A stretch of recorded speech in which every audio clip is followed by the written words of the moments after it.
The Peach Orchard. When I was very young, I lived near a peach orchard. Now there is a park where the orchard used to be. I always remember the peach orchard because my grandmother and I used to go there and pick peaches. The owner of the orchard would let all the neighbors pick peaches.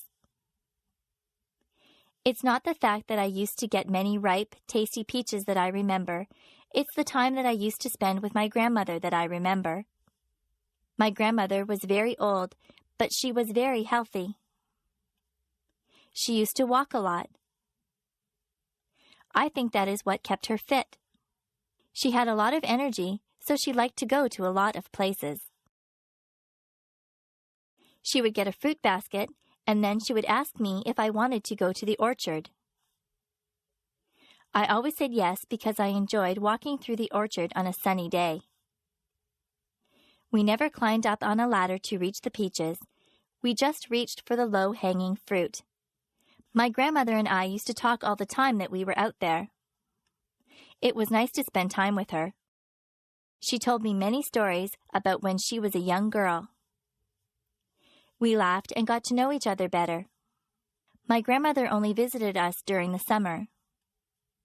She lived in California and I lived in Niagara Falls, so we didn't get to spend a lot of time with each other. We enjoyed the hot summer days in the orchard. You could smell the peaches, and the bees buzzed lazily by us. My grandmother would point out different insects and birds to me. I learned a lot about nature from her. We would end up with a big basket of peaches. When we got home, my mother would wash the peaches, and often she would bake a peach pie for us.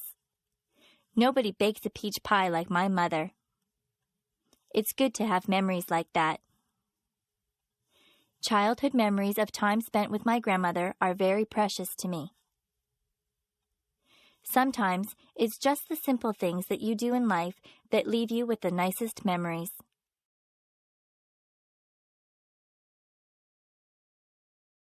Learning to dance.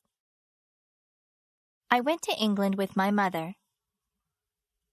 She used to be a singer in a band. We went to the hotel that she used to sing at. It was a big, fancy hotel. Some of the people that she knew when she sang in the band were still there. They remembered my mother, and they had a good time talking to her and remembering old times. Many people told me that I looked like my mother. In the hotel, they had a fancy hall where they had ballroom dancing. I am not used to that kind of dancing. I always dance to rock music.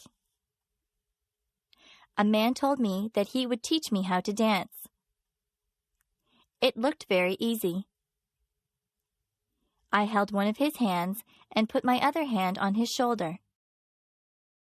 He told me exactly how to move my feet. I was very clumsy and I stepped on his toes. He was patient with me and he counted 1, 2, 3. I tried to waltz with him. I would start out pretty well, but then I would get mixed up and stand on his toes again. The man laughed about it.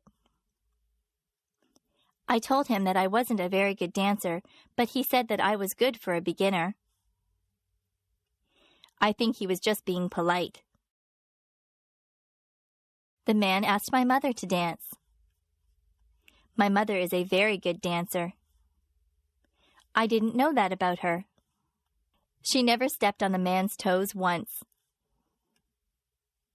The man thanked us for dancing with him, and I thanked him for giving me dancing lessons. I don't think I'll ever be very good at that type of dancing. Each generation has a specific type of dancing. The way that I dance is different from the way that my mother dances. The way that I dance doesn't involve moving your feet too much. I'm not too good at fancy steps.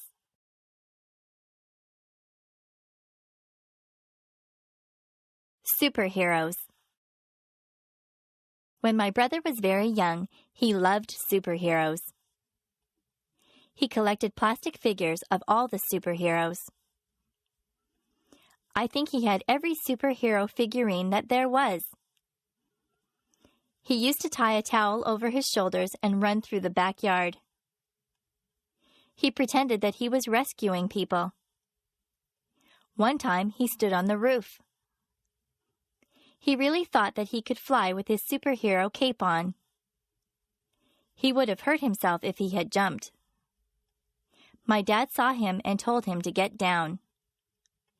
My dad explained to my brother that superheroes are not real. Real people cannot fly from rooftops. My brother was disappointed. He thought that the superheroes really existed. My dad explained that most superheroes were created as comic book characters.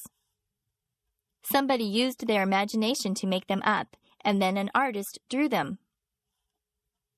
My brother was not impressed. He said that he wanted to meet the superheroes. My father told him that he might meet someone dressed up as a superhero, but it wouldn't really be a superhero in the costume. It is hard to explain to small children that the things that they see in comic books and on television aren't really real. My brother still pretends that he is a superhero. He doesn't jump from rooftops, but he runs around and makes noises like he is flying. I look at him and remember when I used to do things like that. I'm more mature than my brother. I know that superheroes aren't real, but I know that he is having fun and using his imagination.